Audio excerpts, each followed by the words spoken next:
마가복음 15장 2절 빌라도가 묻되 이렇게 돼 있죠.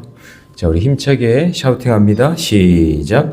빌라도가 묻되 내가 유대인의 왕이냐? 예수께서 대답하여 이르시되 내 말이 옳도다 하시매 빌라도가 묻되 내가 유대인의 왕이냐? 예수께서 대답하여 이르시되 내 말이 옳도다 하시매 빌라도가 묻되 내가 유대인의 왕이냐? 예수께서 대답하여 이르시되 내 말이 옳도다 하시매 마가복음 15장 2절 말씀. 아멘. 네, 오늘 함께 읽은 귀한 말씀을 가지고 침묵할 때와 선포할 때를 분별하라.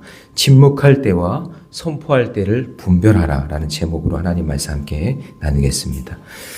자, 우리 모든 시대의 세대와 공동체의 화두는 뭐냐면 관계에 있습니다. 관계. 그래서 우리 성경 말씀을 읽을 때도 하나님과의 관계, 이웃과의 관계, 내 환경과의 관계, 이 세 가지 관계를 놓고 말씀을 읽으면 나에게 주시는 깨달음이 달라집니다. 말씀 묵상하는 방법도 이 말씀이 하나님과의 관계를 어떻게 하라는 건가, 그리고 이웃과의 관계 어떻게 하라는 건가, 그리고 내 주변에 있는 환경들과 어떤 관계를 가지라는 거예요. 여기에 초점을 맞춰서 묵상하면 더 깨달음이 많이 오게 됩니다. 저도 이제 설교를 준비할 때 이런 관점으로 이렇게 보면 말씀을 이렇게 보는 해석이 좀 달라지긴 합니다. 자, 그런데 인간 관계가 인간이라는 말이 들어가잖아요. 그러니까 하나님과의 관계 말고 인간이라는 말이 들어가는 인간 관계 있잖아요. 인간 관계에서 인간이라는 말이 들어가기 때문에 언제나 인간이 들어가면 깨질 수 있고 무너질 수 있다는 것을 전제를 하셔야 됩니다. 인간 관계는 언제나 깨질 수 있다. 자, 그러나 이제 하나님과의 관계가 회복이 되면 그런 인간관계 깨진 관계 속에서도 우리가 하나님 중심, 말씀 중심, 성전 중심, 공동체 중심으로 살 수 있기 때문에 그 깨진 인간관계가 회복이 가능한 거죠. 그러니까 인간관계는 인간이라는 말이 들어있기 때문에 깨질 확률이 높습니다. 근데 그 깨질 확률을 우리가 회복하는 방법은 그래도 우리가 누구와의 관계에 있어요? 하나님과의 관계 안에 있기 때문에 그게 회복이 가능하다라는 것이죠. 그래서 이번 한 주간 여러분 이제 고난 주간을 보내면서 세상적인 인간관계를 다시 한번 돌아보세요. 인간관계, 내 가족과의 관계, 교우와의 관계, 내가 뭐 가장 친하다고 생각했던 관계, 아니면 좀 멀어진 관계, 그런 관계를 돌아보면서 내가 어떤 관계적인 상황 속에 있을 때 예수님께서는 이럴 때는 침묵하셨고 이럴 때는 선포하셨는데 이럴 때는 왜 침묵하셨지? 이럴 때는 왜 대답하셨지? 이거에 대한 말씀을 통해서 여러분 인간관계, 하나님과의 관계, 이 모든 관계가 회복되기를 주님의 이름으로 축복합니다. 자, 그러면 침묵할 때, 선포할 때 오늘 말씀 중심으로 세 가지를 한번 살펴보면은, 자, 먼저 첫 번째는 뭐냐면요, 내 삶에 영적인 구조가 선명해야 됩니다. 영적인 구조가. 자, 먼저 1절 말씀 같이 있습니다. 다 같이 시작. 새벽에 대지사장들이 즉시 장로들과 서기관들 곧 온 공회와 더불어 의논하고 예수를 결박하여 끌고 가서 빌라도에게 넘겨주니. 자, 여러분 새벽이란 말에 동그라미를 쳐놓고요.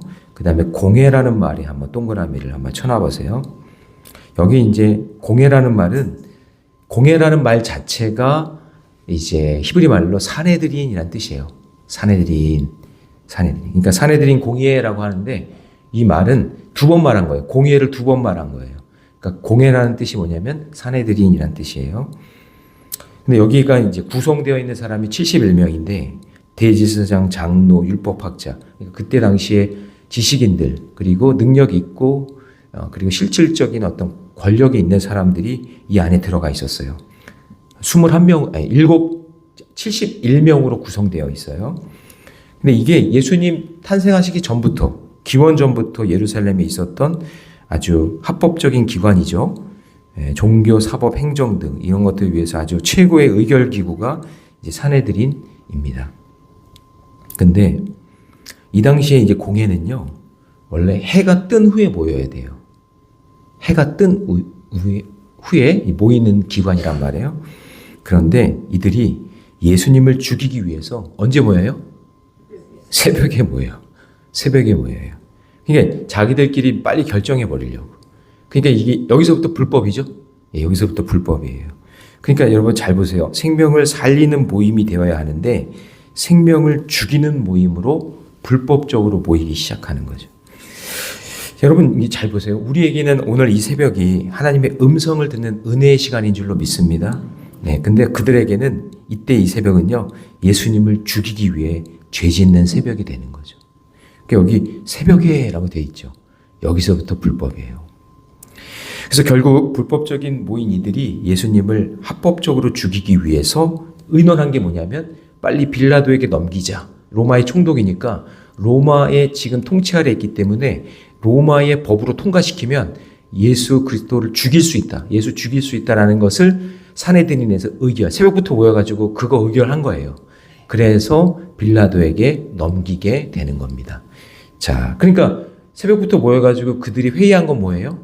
빨리 빌라도에게 넘기자. 이거를 의결을 통과시킨 거예요. 자, 여기서부터 예수님과 빌라도의 대화가 시작됩니다. 2절 같이 있습니다. 시작. 빌라도가 묻되 내가 유대인의 왕이냐? 예수께서 대답하여 이르시되 내 말이 옳도다 하시매. 자, 빌라도가 묻습니다. 네가 유대인의 왕이냐? 예수님이 침묵하시다가 이제 계속 끌려오면서 아무 말도 안 하셨는데 갑자기 그 말을 딱 듣더니 예수님이 뭐라 그랬냐면 내 말이 옳도다 그래요. 자, 여러분, 예수님은 자기 변호나 자기 신변을 위해서 하는 말은 하지 않으세요. 예, 자기 생명에 대해 신변에 대한 이야기는 하지 않으세요. 그런데 사명에 대해서는 말하십니다. 예, 자 보세요.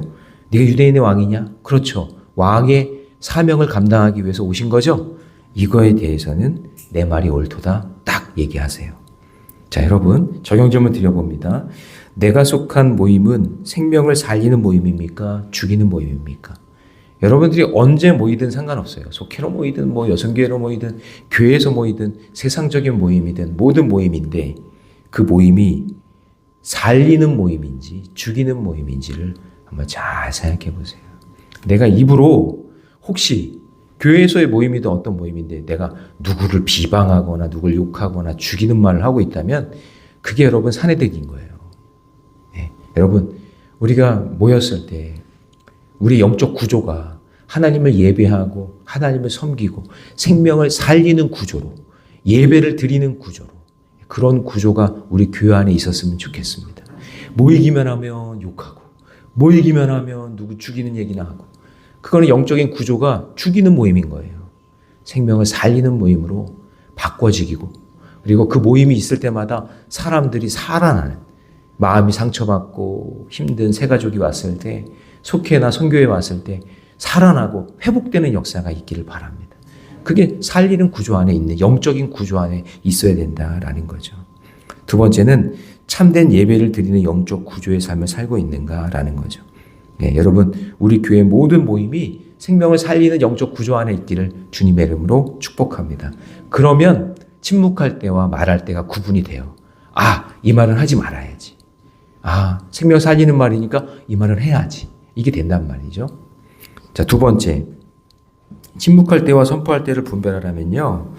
내 삶의 초점이 영혼 구원에 있어야 된다라는 거예요. 여러분, 2절에서 예수님이 내 말이 옳도다 이렇게 하신 예수님의 말을 듣고 있던 제사장들이 예수님 자신이 유대인의 왕이라고 한 말에 대해서 여러 가지 이유를 대면서 고발하기 시작합니다. 이 말을 딱 듣자마자 네가 유대인의 왕이라고 하면서 막 고발하는데 3절을 보니까 대제사장들이 먼저 여러 가지로 뭐예요?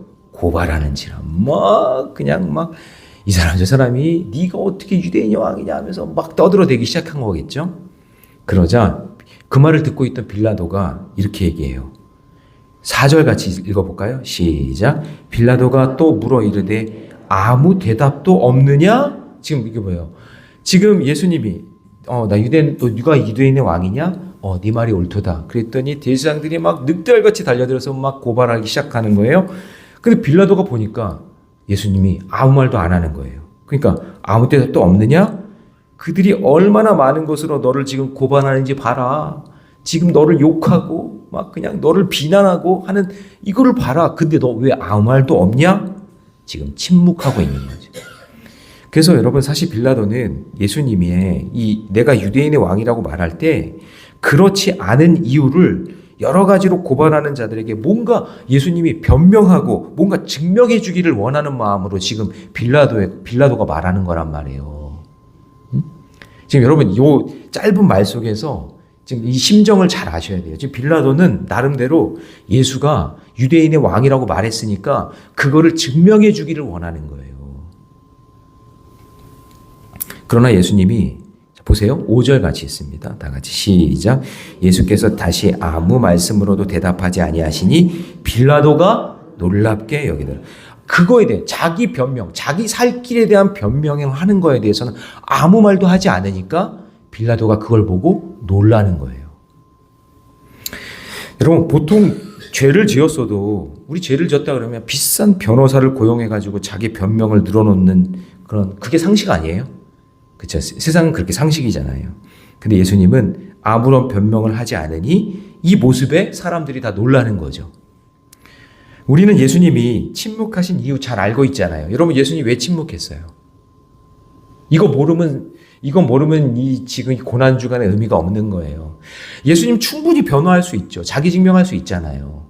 근데 그걸 얘기하지 않은 이유는 십자가를 지기로 작정하신 분이잖아요. 십자가를 지기로 작정하신 분이 뭐 살려고 그걸 변명하냔 말이에요. 영혼 구원, 생명 살리기 위해 이 땅에 오신 게 예수님의 목적인데 그거를 구차하게 사람들에게 내가 너희들이 왕으로 왔다는 걸 그걸 못하러 설명하냔 말이죠. 설명할 이유가 없는 거죠. 왜냐하면 자기의 사명은 예수님의 사명은 생명 살림, 영혼 구원에 있기 때문에 끝까지 사명에 대한 답변만 하시고 다른 질문에 대해서는 침묵하는 거예요. 그러니까 여러분 내가 유대인의 왕이라는 말은 유대인의 입장에서는 신선모독이고 로마인들 입장에서는 독립하려는 반대 세력이잖아요. 근데 예수님이 하나님이시기에 신성모독도 아니고 로마로부터 독립을 위해 싸운 것도 아니기 때문에 그것에 대해서 충분히 변명할 수 있잖아요. 그런데 예수님은 유대인이든 로마인이든 모든 사람, 오고 가는 모든 세대를 생명을 살리기 위해서, 영혼을 구원하기 위해서 침묵하시는 거예요. 여러분, 때로는 여러분들이 옳은 말 할 수 있고 그냥 한마디 쏘아붙일 수 있어도 그 사람의 영혼을 위해서 침묵할 때가 있으셔야 돼요. 응? 여러분들이 유리해. 여러분들이 이길 수 있어. 근데 다른 건 모르겠어요. 다른 건 모르겠지만 그 사람의 영혼 구원을 위해서 침묵할 때가 있어야 된단 말이에요. 가끔 저도 그래요. 어떻게 저런 말을 하지? 어떻게 저렇게 무지하게 저런 말을 하지? 라고 생각해서 제가 그냥 확 쏘아붙이고 그냥 확 바른 말 해가지고 확 눌러주고 싶을 때가 있거든요. 근데 그 사람의 영혼 때문에 참는 거예요. 그러니까 빌라도는 예수님에 대해서 깊은 생각을 할 수밖에 없는 거죠. 이 사람 보통 사람은 아닌데. 그래서 그 말씀 보세요. 5절에서 끝부분에 빌라도가 놀랍게 여기더라 그러는 거예요. 자, 적용 질문 드립니다. 예수님처럼 말할 때와 침묵할 때를 잘 분별하고 있습니까? 나의 침묵과 선포 속에 영혼 구원이 담겨 있습니까? 여러분, 영혼 구원을 늘 생각하세요. 교회의 모든 사역은 영혼 구원이에요. 제가 부활절 칸타타도 영혼 구원 사역이 되지 않으면 소용없어요. 자기들끼리 잘하고 자기들끼리 찬양하고 드러내는 건 그거 하나님 기뻐하시는 게 아니에요. 교회의 모든 사역은 영혼 구원에 초점을 맞추고 있어야 된다. 그거를 여러분 꼭 잊지 마세요. 예수님처럼 말할 때와 침묵할 때를 분별하며 나의 모든 침묵과 선포 속에 영혼 구원의 간절함이 담긴 삶으로 살아가시기를 주님의 이름으로 축복합니다. 자, 세 번째요. 침묵할 때, 선포할 때를 분별해야 되는데요. 마지막 세 번째는 사람이 아니라 말씀에서 답을 찾아야 돼요. 자, 여러분 유대인의 풍습에는 명절에 재수한 사람을 풀어주는 전례가 있었어요. 그러니까 여러분 이게 잘 보세요. 이들이 이제 해결하려고 찾다 보니까 자기들이 여태까지 해왔던 전례까지 다 이제 끄집어내는 거죠. 그래서 6절에 보면 명절이 되면 백성들이 요구하는 대로 재수한 사람을 도와주는 뭐가 있다고요? 전례가 있다. 그러니까 군중들은 이제 어떤 필요해서는지 모르지만 밀란을 꾸려가지고는 그때 당시에 뭔가 세상을 뒤집어 엎으려고 했던 바라바라는 이 사람, 이 뜻은 뭐냐면 아버지 아들이란 뜻이에요. 자기 이름도 이게 뭐 명확하진 않지만 하여튼 이 사람이 있었다는 것을 이제 생각해낸 거죠. 자, 7절 말씀 같이 있습니다. 다 같이 시작. 밀란을 꾸미고 그 밀란 중에 살인하고 체포된 자 중에 바라바라 하는 자가 있는지라. 그러니까 사실 여러분 빌라도는 아무리 생각해도 예수님이 죄가 없는데 저 밀란을 일으킨 바라바랑 비교한다고? 이게 사실은 이게 말이 안 되는 거죠. 예수님과 바라바는 질적으로 이게 비교가 안 되는 거예요. 그런데 군중들이 미쳐 날뛰기 시작하니까 예수를 죽이고 바라바를 살리자고 얘기하는 거예요. 여러분 심지어 빌라도의 아내가 뭐라고 얘기했냐면 마가복음에는 없지만 자 오늘 말씀 이렇게 갈필해 놓으시고 한번 찾아볼까요? 마태복음 27장 19절 마태복음 27장 19절로 한번 가봅니다. 오늘 말씀은 이제 갈필을 해 놓으세요. 마태복음 마가복음 말고 마태복음 27장 19절. 네. 지금 빌라도가 지금 하고 있는 거, 빌라도는 지금 이상한 거예요. 이렇게 되는 게. 그리고 빌라도 주변에 있었던 빌라도의 아내가 빌라도에게 와서 하는 말을 한번 들어볼까요? 자, 27장 19절입니다. 마태복음 27장 19절 다 같이 시작. 총독이 재판석에 앉았을 때에 그의 아내가 사람을 보내어 이르되 저 옳은 사람에게 아무 상관도 하지 마옵소서. 오늘 꿈에 그가 그 사람에 인하여 애를 많이 태웠나이다 하더라. 어디다 비추셔야 되냐면 저 옳은 사람이 누굴까요? 예수님이죠. 저 옳은 사람에게 아무 상관도 하지 마옵소서. 이 말은 뭐냐면 내가 볼 때 저 사람은 죄가 없는 사람이니까 당신은 여기에 대해서 관여하지 말라라고 얘기한 거란 말이에요. 그러니까 여러분 이제 보세요. 다시 오늘 본문으로 들어오면 지금 빌라도가 보기에 예수님은 죄가 없잖아요. 그럼 무엇이 옳은지 알았어요. 그 다음에 자기 아내, 가장 나에게 좋은 말을 해줘야 될 그 아내도 그 사람 말 들어보니까 이거 옳은 말이에요. 이게 죄가 없다는 말이에요. 그러면 여기서 총독인 빌라도가 예수님을 보호했어야죠. 그렇죠? 죄가 없고 주변 사람도 그렇게 얘기한다면 이걸 못한 거예요. 이걸 못했기 때문에 그냥 사도신경에 빌라도는 계속 나오는 거예요. 기회가 있었잖아요. 그러니까 여론이 무섭죠?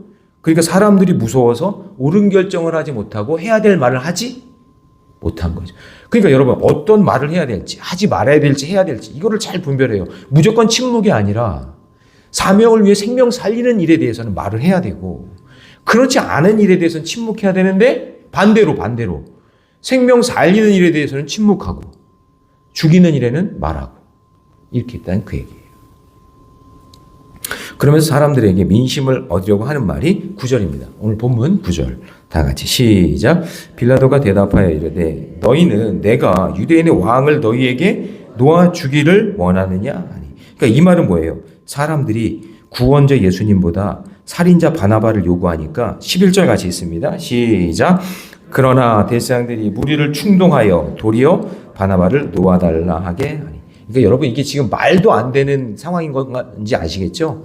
바나바는 밀란을 일으켜가지고 사람들 죽이고 완전 정치적으로 그냥 혼란을 일으킨 사람인데 아예 그냥 예수를 죽이는 것이 대제사장들이 생각하기에는 자기들에게 이득이니까 예수를 죽이고 바나바를 살려달라고 얘기하는 거죠. 그러니까 영적인 가치를 모르고 영적인 무지에 빠지니 아무 말이나 막 하는 거예요. 아무 말이나. 그러니까 여러분 잘 보세요. 주변에 아무 말이나 막 하는 사람들 영적인 가난뱅이에요.